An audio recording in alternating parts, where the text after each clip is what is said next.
Graças a paz, queridos. É uma alegria sempre voltar aqui, rever os irmãos. Sempre quando a gente vem, tem coisa nova. Quinta-feira na UPH, aconteceu um fato que eu não vou relatar aqui, mas depois vocês procurem saber o que foi. Foi muito suspeito. E para mim é uma alegria e também poder estar trazendo minha mãe para fazer uma viagem. Está aqui, irmã Lourdes.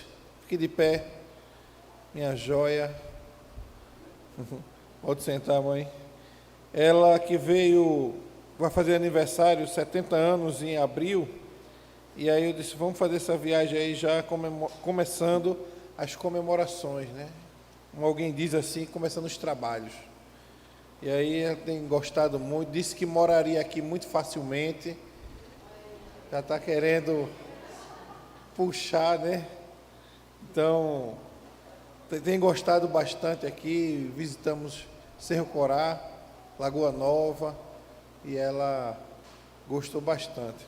Então, fica aí, quem sabe, no futuro, né, mãe? Um convite chegando e tal.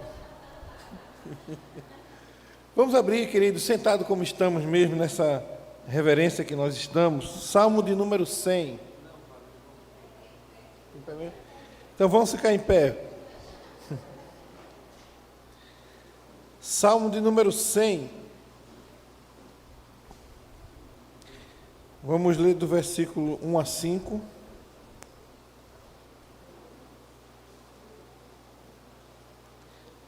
Salmo de número 100, de 1 a 5. Assim diz a palavra do Senhor. Celebrai com júbilo ao Senhor todas as terras. Servi ao Senhor com alegria. Apresentai-vos diante dele com cântico. Sabei que o Senhor é Deus. Foi ele quem nos fez e dele somos. Somos o seu povo e rebanho do seu pastoreio. Entrai por suas portas com ações de graças e nos seus átrios com hinos de louvor. Rendei-lhe graças e bendizei-lhe o nome. Porque o Senhor é bom, a sua misericórdia dura para sempre, e de geração em geração a sua fidelidade. Curva sua cabeça nesse instante. Senhor, obrigado pela porção lida da tua palavra. Te rogamos, Senhor, que o Senhor fale aos nossos corações, que o Senhor edifique, Senhor, nossas vidas através da proclamação das tuas santas escrituras.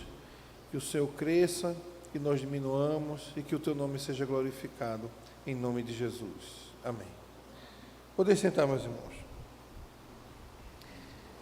Viver não é fácil. Viver uma vida alegre, plena, verdadeira, feliz, uma vida completa, é ainda mais difícil, principalmente se formos pensar em algum conceito de felicidade longe de Deus. Muitas pessoas buscam a tal felicidade em coisas da criação, como o dinheiro, sexo, casamento, filhos, num crescimento profissional, entre outras coisas. Porém, nós temos visto que ao invés de levar as pessoas a um estado de plena satisfação e felicidade, essas coisas têm levado as pessoas a uma situação de depressão, de melancolia, de retração social.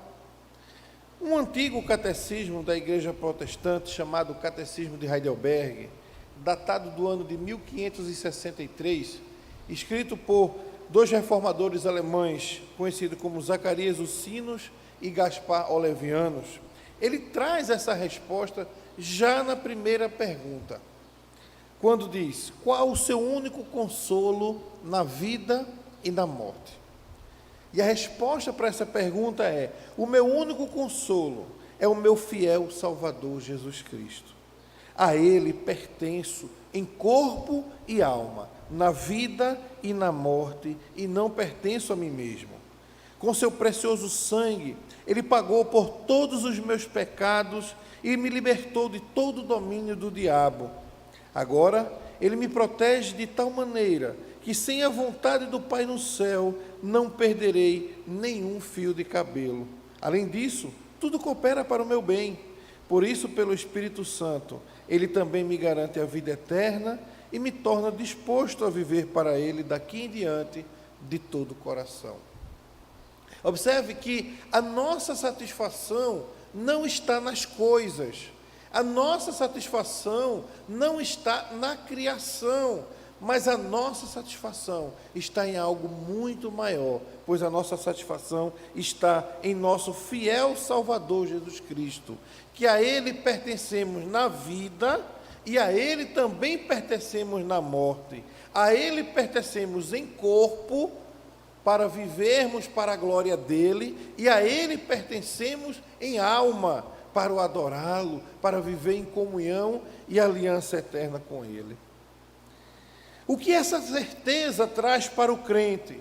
Essa certeza traz tranquilidade, paz de espírito, felicidade, em saber que o crente ele anda, apesar das circunstâncias, seguro nas mãos de Cristo, e que tudo o que acontece, ainda que seja algo triste, será algo que corroborar para o seu bem. E a verdadeira felicidade implica em você ter uma vida entregue nas mãos de Deus para promover a glória dEle. Essa relação transforma o mais profundo depressivo que não conhecia Cristo, o mais melancólico, o mais triste, o mais retraído socialmente, em uma pessoa jubilosa de felicidade. Em uma pessoa que vai passar da tristeza para a alegria, porque agora ela encontrou de fato a verdadeira alegria. Vejamos que o salmista fala sobre encontrar a felicidade servindo a Deus. Não há felicidade fora do serviço do Senhor. E o Salmo 100 é a conclusão sublime de um festival de celebração ao Senhor, encerrando uma sequência de que chamamos de salmos reais, salmos que antecedem a imagem de Cristo como Rei, que teve início lá no Salmo 93, com exceção do Salmo 94. E nós fomos criados para celebrarmos a glória do Senhor, nos alegrando nele firmemente. Ele nos convoca à adoração, Ele nos conclama a adorá-lo. Portanto, devemos encher-nos de alegria por estarmos na presença de Deus. E nada melhor do que o Salmo 100 para nos guiar nessa sublime tarefa. O Salmo 100, ele encontra-se no quarto livro dos Salmos, que vai do Salmo 90 até o Salmo 106, e ele tem como temática a redenção de Israel. É um salmo de ações de graças, o único que os editores lhe dão esse título. O Salmo 107, que abre o livro 5º dos Salmos, ele fala sobre ações de graça, porém não recebe esse título dos editores. Meu desejo nessa manhã é que você compreenda que a fonte verdadeira para a felicidade, ela está em Jesus Cristo, ela está na presença de Deus, que é o nosso único consolo na vida e na morte. Assim, eu gostaria de meditar com vocês sobre o seguinte tema: chamados a conhecer a Deus e adorá-lo com alegria. Chamados a conhecer a Deus e adorá-lo com alegria. E aí nos salta uma pergunta aos olhos: de que forma nós somos chamados a conhecer a Deus e a celebrá-lo tão alegremente? Em primeiro lugar, servindo com júbilo. Versículo 1 e 2. Celebrai com júbilo ao Senhor todas as terras, servi ao Senhor com alegria, apresentai-vos diante dele com cântico. O salmista remonta aquela parte do culto divino, que consiste na celebração de seus benefícios e render graças. Ele começa com um imperativo: celebrai com júbilo. Não é qualquer celebração que apresentamos ao Senhor. A palavra celebrar aqui no original, ela tem um sentido de um grande brado de alegria, de um grito com toda a força do ser, de cantar a plenos pulmões. Então ele está convidando a todos os habitantes da terra, indiscriminadamente, a louvarem a Jeová, ao Deus da aliança, a se reunir em congregação e louvar alegremente a esse Deus. Tudo indica que esse salmo, no espírito de profecia, a referência seja o período de que a igreja esteja congregada dentre as diferentes nações, como estamos hoje aqui. Daí ele ordena no versículo 2, que Deus seja servido com alegria, notificando que sua bondade para com o seu povo, ela é tão imensa, que ela fornece bases inequívocas para uma gratidão de um coração verdadeiramente feliz. Esse serviço é um serviço de dedicação exclusiva, pois se a gente analisar essa palavra servir, esse imperativo servir no hebraico, ele traz a raiz da palavra eved, que é a palavra escravo. Então nós devemos servir com a mesma intensidade que um escravo serve o seu senhor. Devemos servir somente a um só Senhor. O nosso trabalho, a nossa adoração, ela deve estar direcionada somente a um Senhor, exclusivamente a Ele. Esse serviço, portanto, ele deve ser feito com alegria, nos apresentando a Ele com cânticos. Tiago, ao escrever o último capítulo do seu livro, no versículo 13, ele diz: está alguém entre vós sofrendo? Faça oração. Está alguém alegre? Cante louvores. Isso é melhor expresso no terceiro versículo, no qual ele repreende a presunção daqueles homens que impiamente se revoltaram contra o verdadeiro Deus, tentando modelar para si muitos deuses, quanto em inventar várias formas de cultuá-lo. O reformador francês João Calvino disse certa vez que o coração do homem é uma fábrica de ídolos. Se o homem não adora o Deus verdadeiro, ele vai criar uma multidão de deuses falsos e ele vai adorar esses deuses falsos. Se o homem não está no dia do Senhor, atendendo ao seu chamado para o adorar, ele vai estar em outro lugar adorando um Deus falso. Seja o Deus da prostituição, do lazer, o Deus do trabalho, do crescimento profissional, dos estudos, mas ele vai criar um Deus para adorar nesse dia, porque ele não vai ficar sem fazer nada em um dia inteiro. Ele vai sempre procurar preencher aquele dia com alguma adoração falsa a um Deus falso. E visto que uma multidão de deuses destrói e substitui o verdadeiro conhecimento do Deus único e desdoura a sua glória, o salmista, com uma grande propriedade, ele convoca todos os homens a repensarem e cessarem de usurpar a glória devida a Deus e ao seu nome, adorando outros deuses. Isso precisa ser cessado no meio do povo. Ao mesmo tempo, ele repreende a loucura que há nisso, e não contentes com o único Deus, se tornaram fúteis em suas imaginações, porque quanto mais se veem constrangidos a confessar com os lábios que Deus existe, o Criador do céu e da terra, não obstante, de quando em quando, tentam despojá-lo gradualmente de sua glória, da sua divindade, na máxima extensão do poder deles, tentam reduzir a imagem de Deus à mera nulidade. O ímpio vive tentando destronar Deus para entronizar o seu próprio Deus, criado à sua imagem. Esses deuses podem ser deuses tão fúteis, queridos, que são risíveis. Como, por exemplo, conheço uma pessoa lá na minha região, que ela abandonou o Deus dela para andar de bicicleta de manhã. Eu dizia: cuidado, que Deus pode derrubar esse seu bezerro de ouro. Eu apontei para a bicicleta, a pessoa ficou furiosa comigo, furiosa.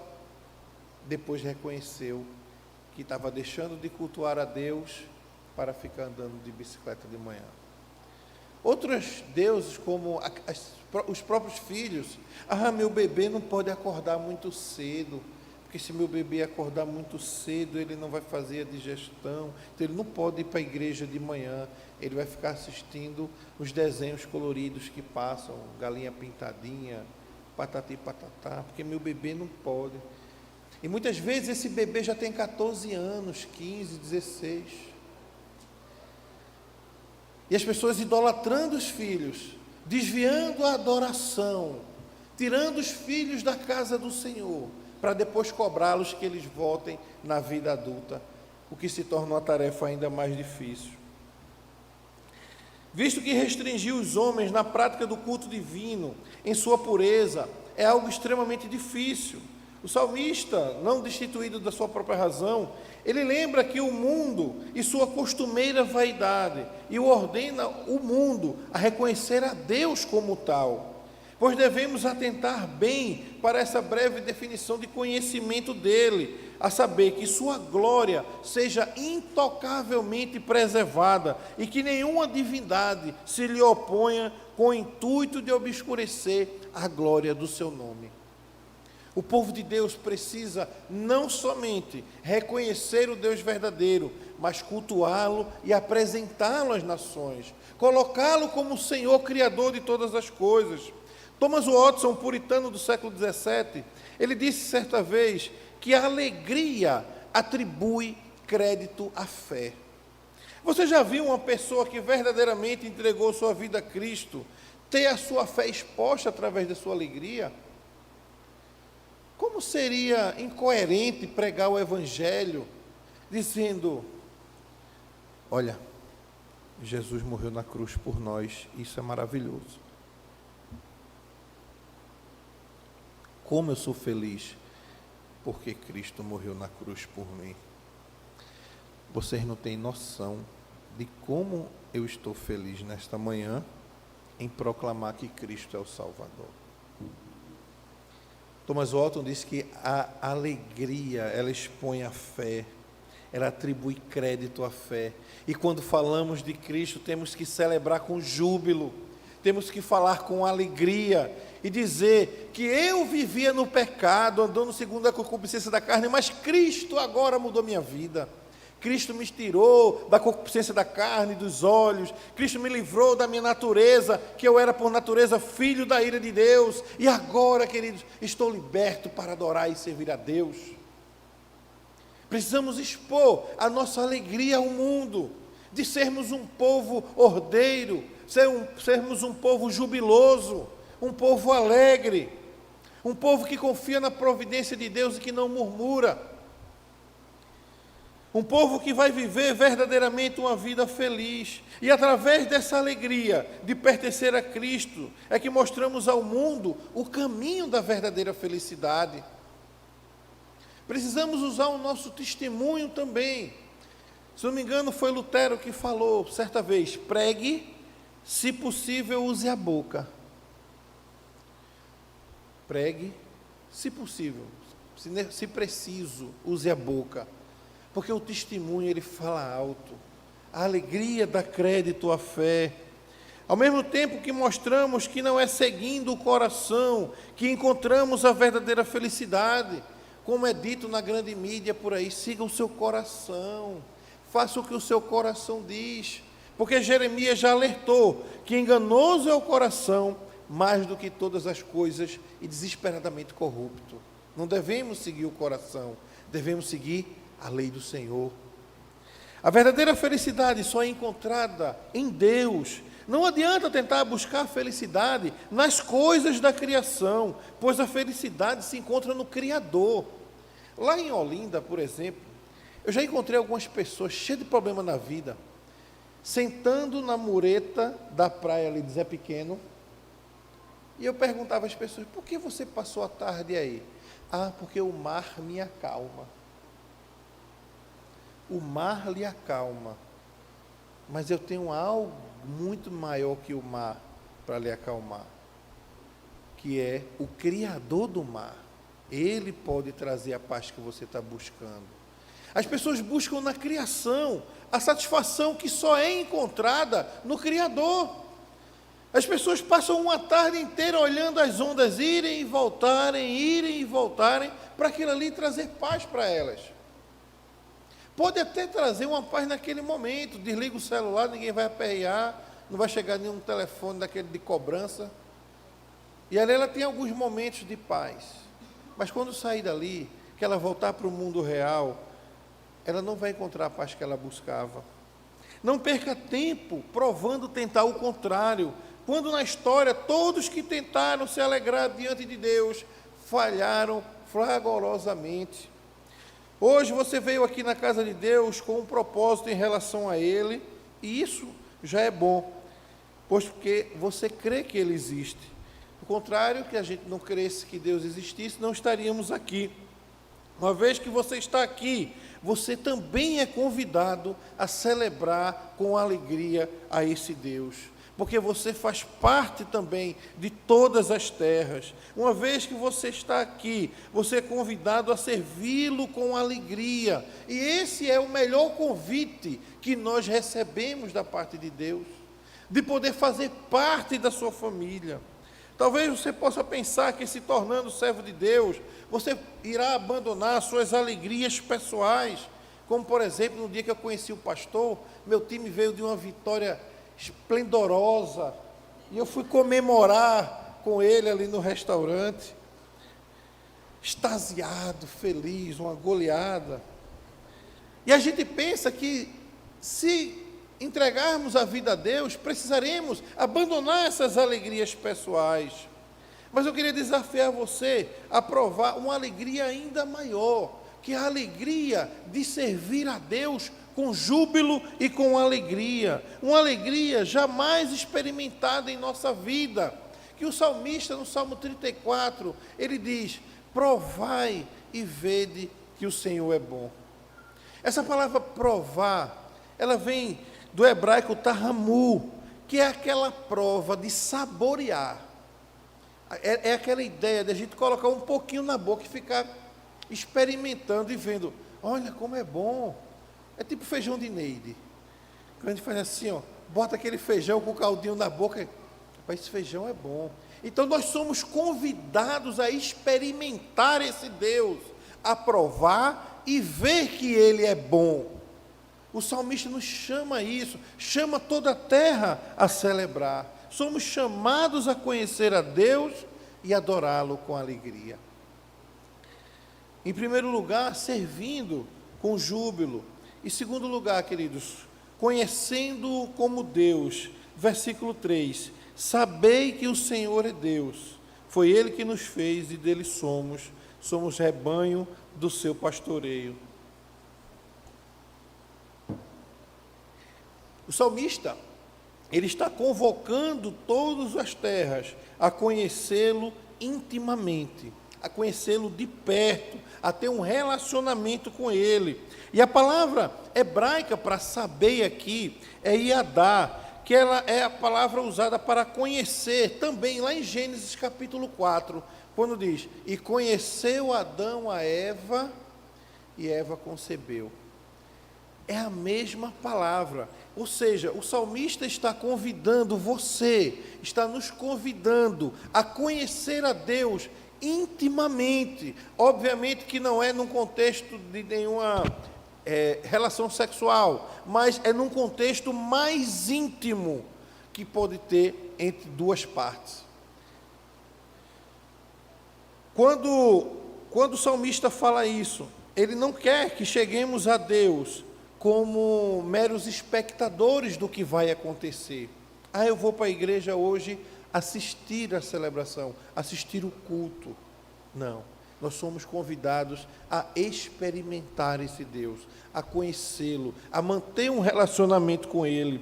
Somos convidados a conhecer a Deus intimamente, profundamente, para de fato sabermos que Ele é Deus, o governador de todas as coisas, inclusive da nossa vida e da nossa felicidade. O salmista, em seguida, ele faz menção dos grandes benefícios recebidos por Deus de uma maneira especial. Ele deseja que os fiéis meditem sobre eles. Dizer que Deus nos fez é uma grande verdade, geralmente bem reconhecida.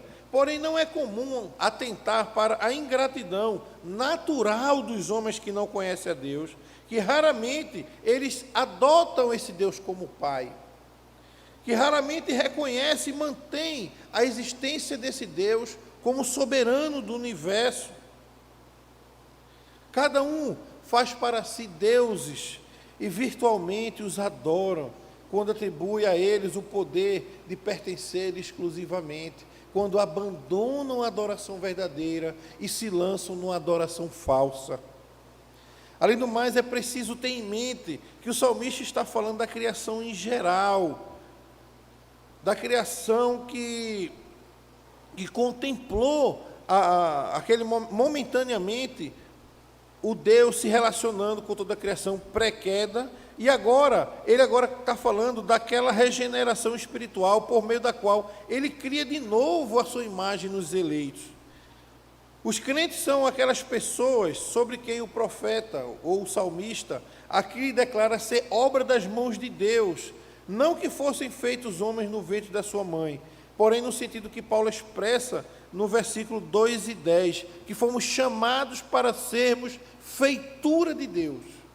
Nós fomos criados à imagem de Deus, chamados feitura de Deus, porque assim Ele nos criou e nos preparou de antemão para que andássemos nela. E de fato isso concorda com o contexto subsequente, pois quando ele diz, somos seu povo e ovelhas do seu pasto, evidentemente ele está fazendo uma referência àquela graça inusitada que Deus levou para separar os seus filhos como herança, a fim de que pudesse, por assim, alimentá-los debaixo de suas asas, cuidar, proteger, o que é um privilégio dos mais excelentes de todos aqueles que são nascidos dos homens. Deus separou um povo para o adorar. Deus chamou esse povo e nós pertencemos a esse povo. E João Calvino, comentando esse texto, certa vez ele disse assim: qualquer pessoa estaria, porventura, disposta a vangloriar-se de ter sido transformada em um novo ser, sem sentir a aversão ante a vil tentativa de roubar a Deus daquilo que lhe pertence? Nem devemos atribuir esse nascimento espiritual a nossos pais terrenos, como se por seu próprio poder nos gerassem, pois o que poderia produzir uma semente corrompida. Não obstante, a maioria dos homens não hesita em reivindicar para si o louvor da vida espiritual. O que mais querem declarar os arautos do livre-arbítrio, se não nos dizer que por nosso próprio empenho, nós mesmos, filhos de Adão, nos tornamos filhos de Deus. Em oposição a isso, o salmista, ao chamar-nos povo de Deus, nos informa que provém de sua própria vontade o fato de sermos espiritualmente regenerados. E ao denominar-nos ovelhas do seu pasto, ele nos dá a conhecer que através da mesma graça que uma vez nos foi comunicada, nós somos salvos e intocáveis até o fim. Muitas vezes os homens, eles fazem armadilhas teológicas ou engenharias teológicas para tentar justificar o fato de estarem diante de Deus, tomando a glória de Deus para si, tirando a glória do Deus Salvador. E eles começam a dizer, olha, foi eu que aceitei a Jesus. Foi eu que me fiz de Jesus. E Calvino estava aqui recriminando esse tipo de comportamento, mostrando que somente Deus é que nos fez ovelhas do seu pastoreio, rebanho das suas ovelhas. Somente Ele é que nos colocou nessa condição. E as pessoas se atrevem a dizer que conhecem a Deus. Para conhecer a Deus é necessário, portanto, ter um conhecimento íntimo com Ele, um relacionamento de pai como filho, de filho como Senhor. O apóstolo Paulo fala em Romanos capítulo 1, versículo 20, porque os atributos invisíveis de Deus, assim o seu eterno poder, como também a sua própria divindade, claramente se reconhece desde o princípio do mundo, sendo percebido por meio das coisas que foram criadas. Tais homens são, por isso, indesculpáveis. Porquanto, tendo conhecimento de Deus, não glorificaram a Deus, nem lhe deram graças, antes se tornaram nulos em seus próprios raciocínios, obscurecendo-lhes o coração insensato. Inculcando-se por sábios, tornaram-se loucos, e mudaram a glória do Deus incorruptível, em semelhança da imagem do homem corruptível, bem como de aves, quadrúpedes e répteis. É preciso conhecer a Deus e relacionar-se com Ele como tal, com um relacionamento ovelha, pastor, filho, pai, criatura, criador. Esse conhecimento passa por uma relação íntima com Deus, pois sem essa relação íntima não há conhecimento verdadeiro. Não há para nos chegarmos a Deus e vivermos com Deus uma vida de relacionamentos superficiais, de ser crente só na igreja, só na UPH, só no grupo de jovens, só na escola dominical. É preciso manter um relacionamento íntimo e perene com o Senhor. Mateus capítulo 7, versículo 21 diz que nem todo que me diz Senhor, Senhor, entrará no reino dos céus, mas aquele que faz a vontade do meu Pai. Muitos naquele dia hão de me dizer, Senhor, porventura não temos nós profetizado em Teu nome, e em Teu nome não expelimos demônios, e em Teu nome não fizemos muitos milagres. Então lhes direi explicitamente, nunca vos conheci. Apartai-vos de mim, os que praticais a iniquidade. Conhecer a Deus é um relacionamento íntimo. É conhecer a Deus e fazê-lo conhecido entre as nações. É conhecer a Deus e fazê-lo conhecido de você mesmo. É ter um relacionamento de mão dupla. Porque esse relacionamento implica no relacionamento dessa relação de pai e filho, o Deus da aliança com a sua criação redimida. Hoje todos nós somos convidados a aprofundarmos esse relacionamento com Deus, a sairmos de uma vida, de um relacionamento de superficialidade, do auto-engano, do engano de outras pessoas, para buscar em Deus um relacionamento verdadeiro. Precisamos agir diferente daqueles que estavam recebendo a Jesus somente com os lábios, conforme Mateus diz lá no capítulo 15, esse povo me honra com os lábios, mas o seu coração está distante de mim. Esse relacionamento superficial vai enquadrar a pessoa naquele grupo que vai ouvir, apartai-vos de mim, vós que praticais a iniquidade. Hoje você tem a oportunidade de experimentar esse relacionamento profundo com Deus, entregando, arrependendo-se de uma vida de superficialidade e entregando a Cristo inteiramente a sua vida. Mas, Esdras, eu já sou crente, eu já vou para a igreja, já falei com o pastor, já fui recebido como membro. Mas muitas vezes nós estamos na igreja por uma tradição, por um ato meramente corriqueiro do domingo, levando a igreja como um clube, e não reconhecendo que estamos aqui para nos relacionar intimamente com o Deus Santo. Isso faz a diferença na nossa vida, porque fomos chamados a conhecer a Deus e adorá-lo com alegria, servindo com júbilo, conhecendo como Deus, e por último lugar, entrando diante da sua santa presença. Versículo 4 ao 5, entrai por suas portas com ações de graças, e nos seus átrios com hinos de louvor. Rendei-lhe graças e bendizei-lhe o nome, porque o Senhor é bom, a sua misericórdia dura para sempre, de geração em geração a sua fidelidade. A conclusão do Salmo é quase a mesma que a sua introdução, exceto que o salmista adota uma expressão que se relaciona com o culto divino promulgado sobre a lei, na qual, porém, ele meramente nos lembra que os crentes, ao renderem graças a Deus, não cumprem o seu dever corretamente, a menos que também continue essa prática como uma franca profissão de uma vida piedosa. Isso deve acontecer durante todo o decurso da vida, não somente na igreja, não somente na classe dos jovens, não somente na classe dos adultos, mas uma vida inteira, no trabalho, em todas as áreas sociais onde o Senhor permitir que a gente entre. Sob o título de templo, quando entrar por suas portas, sua intenção é dizer que Deus não pode ser de outra forma adorado, senão em estrita concordância à sua lei, ao que ele prescreveu, como ele deveria ser adorado. Ele não pode ser adorado de outra forma, ele não vai receber tal adoração. Ao olharmos, por exemplo, para Malaquias capítulo 1, vemos os sacerdotes cansados, oferecendo ovelhas doentes, cegas, mancas, ovelhas velhas, doentes. E Deus, por intermédio de Malaquias, fala ao povo e diz assim, ó, oferecei isso aí ao seu governador, para ver se ele vai receber essa oferta de vocês. Acaso eu receberia a oferta das suas mãos? E Deus termina com um sonoro, eu não tenho prazer em vós, nem aceitarei da vossa mão a vossa oferta. Malaquias capítulo 1, versículo 10. Imagine hoje ouvirmos isso da parte de Deus. Eu não tenho prazer na igreja de Parque Dourado, porque o pessoal vem, mas não vem para se relacionar intimamente. Vem porque a esposa cutucou mais cedo para vir, porque papai trouxe, mas eu não estou indo com alegria.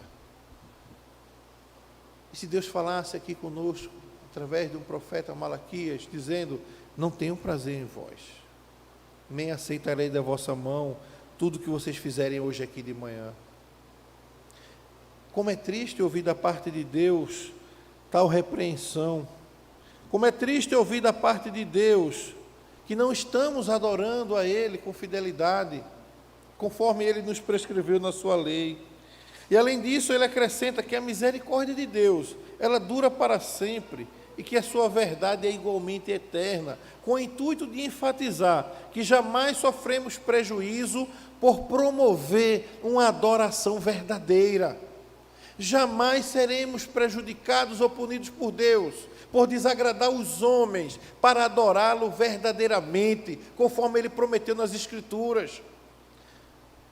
Ainda que muitos possam se chatear, Deus jamais deixará de cobrar-nos uma adoração verdadeira. Observamos em outra parte a razão que a verdade ela é conectada com a misericórdia. Pois tão insensatos somos que raramente sentimos a misericórdia de Deus, enquanto ela publicamente se manifesta, nem mesmo quando se faz palpável a exibição dela, até que abramos os santos lábios para declarar a Deus que o amamos de verdade. Não iremos nunca reconhecermos, a menos que nos arrependamos de coração e declaremos a Deus, Senhor, nós te amamos. Os que entram no templo, se apresentam em seus atos, são encorajados a chegar-se com jubilosa gratidão diante de Deus, chegar com ações de graças. Os adoradores devem ter o mesmo ponto focal de chegar na presença de Deus com júbilo, servindo, conhecendo, adorando na sua santa presença. Alguns edifícios eclesiásticos exibem uma placa de bronze em sua entrada, com inscrição em latim, Ad Majorem Dei Gloria, para a suprema glória de Deus. Isso capta o ponto central do culto. Precisamos entrar neste lugar para promover a glória de Deus nos cânticos, no arrependimento, na confissão, na adoração, na exposição da palavra, nas orações, onde nós vamos reconhecer que Ele é o Deus Santo. É bem provável que o versículo 5, porque o Senhor é bom e seu amor dura para sempre, e sua fidelidade continua de geração em geração, tenha sido uma confissão que os adoradores de Israel faziam quando compareciam ao santuário. A bondade de Deus é uma expressão sumária para as coisas que Ele prometera na aliança. Quando Deus promete algo, Ele vai cumprir e vai ser bom e vai durar para sempre. Seu amor, sua fidelidade pactual jamais falhará e são louvados diante das gerações. Os feitos de Deus são vistos de geração em geração. À noite falaremos do Salmo 88 e os filhos de Emã, que é o escritor do Salmo, eles, após gerações, ainda estão encabeçando o louvor no templo de Israel. A misericórdia de Deus se estende em nossas famílias. E uma vez que atendemos à convocação de Deus para celebrarmos com júbilo, para servi-lo com alegria, depois de o reconhecermos como um Deus verdadeiro, entregarmos toda a nossa vida, corpo e alma a Ele, só agora, podemos entrar por suas portas com ações de graças, pois só agora conhecemos a quem está direcionada a nossa adoração, como está corrigida a adoração que tínhamos outrora por deuses falsos, pelo nosso marido, pela nossa esposa, pelos nossos filhos, pela bicicleta, pela piscina, pelo carro, e agora está direcionada somente a Deus. Meus irmãos, hoje nós somos convidados a entrar por essas portas. Hoje você é convidado a conhecer verdadeiramente a este Deus maravilhoso. Se ainda não começou a desenvolver um relacionamento íntimo com Deus, um relacionamento que vai além de uma mera visita ao templo. Hoje você é convidado a abrir integralmente o seu coração, a deixar de lado os seus projetos mirabolantes e confiar na divina providência de Deus, que o governo dele para a nossa vida é maravilhoso, que a misericórdia dele em nossas famílias dura para sempre. Não saia daqui hoje sem estar disposto a manter um relacionamento íntimo com Deus. Entre por essas portas, celebre com júbilo, sirva ao Senhor com alegria, com a tua família de irmãos aqui espirituais. Não viva mais procurando falsas alegrias em coisas encontradas na criação, mas alegre-se verdadeiramente na fonte de toda alegria, de bondade e felicidade, que é o nosso Senhor Jesus Cristo. Queridos irmãos, somos privilegiados por termos sido chamados por esse Deus para servi-lo. Isso é um privilégio que nós estamos gozando aqui.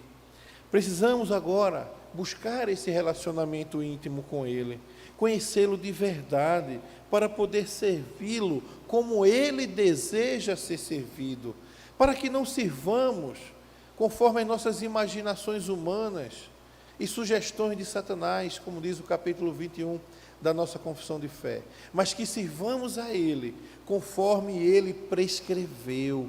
Ainda que isso venha a entristecer aqueles que não querem adorar a Deus verdadeiramente, mas que mantenhamos a nossa fidelidade, buscando orientação sempre nas Escrituras. Assim gozaremos, queridos, do seu santo cuidado e providência, onde viveremos de fato uma vida feliz e próspera na presença do Deus, enquanto aguardamos a sua segunda vinda. Que Deus nos abençoe, que Deus aplique em nós esse desejo de conhecê-lo verdadeiramente, de obedecê-lo na sua forma de adoração e de buscarmos satisfação somente em Jesus Cristo. Curve sua cabeça nesse instante e vamos orar. Senhor Deus, te louvamos pela tua bondade, te louvamos pela tua misericórdia de nos chamar ao arrependimento de uma vida superficial para uma vida de conhecimento íntimo contigo, Senhor. Pai querido, que as nossas vidas cristãs sejam vidas profícuas, Senhor. Sejam vidas que alegrem o teu nome, que nós possamos, como crentes, através do nosso testemunho, levar a tua glória àqueles que ainda vivem em trevas e precisam ser iluminados. Aqueles que tu escolheste, Senhor, e que determinaste antes dos tempos eternos, que ouviriam o Evangelho através do nosso testemunho e das nossas palavras, Senhor. Pai querido, mova os nossos corações em direção ao arrependimento. Mova os nossos corações em direção à obediência à tua santa lei. Mova os nossos corações em direção à promoção da tua glória nessa terra, em nome de Jesus. Amém.